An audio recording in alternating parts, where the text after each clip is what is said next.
Joker 2017, catégorie famille junior, King Domino, un jeu de Bruno Catala, édité par Blue Orange.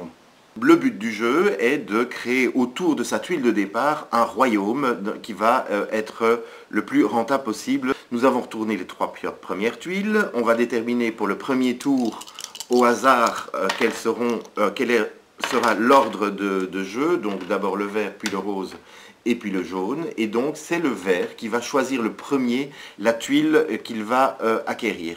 Il va se mettre ici. Pour du rose de choisir, il va se mettre ici. Il saura qu'au prochain tour, il sera premier joueur. Et le jaune n'a pas le choix. Il se place sur ce domino-là. On tire les trois dominos suivants qu'on va placer. Comme vous le voyez, ils sont numérotés dans l'ordre croissant. Donc le 5, le 16, le 48, une fois qu'on les a piochés, on les retourne. Et comme je vous l'ai expliqué, c'est le joueur qui est le plus proche ici qui va choisir le premier son domino suivant. Comme par hasard, c'est toi.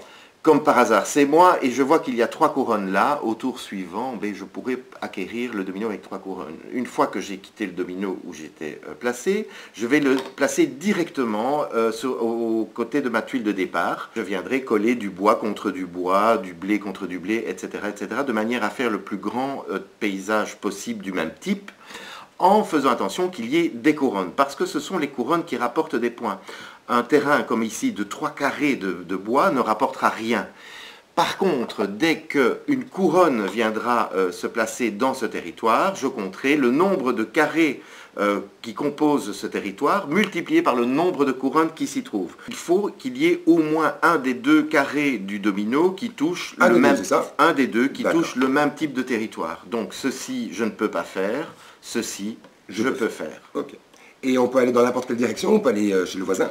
Alors non, tu restes donc dans ton royaume, et ton royaume est limité. Géographiquement, il doit être de maximum 5 carrés de côté. Tu ne peux pas dépasser ce carré. Donc la manche suivante, on installe toujours les 3 cartes suivantes. Quand je vois 3 joueurs, il y a toujours les 3 cartes suivantes qui sont déjà là. Exactement. Pour mieux choisir, évidemment. En fin de jeu, nous arrivons ici à un royaume qui rapporte déjà 15 points de bonus. 15 points pourquoi? Parce que 10 points pour le château au milieu du royaume. Exactement. T'as triché. Et, je te jure que non. Et 5 points parce que il n'y a pas de trou. Il n'y a pas de trou dans le royaume. Alors ensuite, on va compter les points en fonction des territoires. Ceci ne rapporte rien parce qu'il n'y a pas de couronne. Ici, un carré fois une couronne rapporte 1 point. Ceci, il y a 4 forêts multipliées par une couronne, ça rapporte 4 points, plus 1 point, ça fait 5. 1, 2, 3, 4, 5 carrés fois 2, ça rapporte 10 points.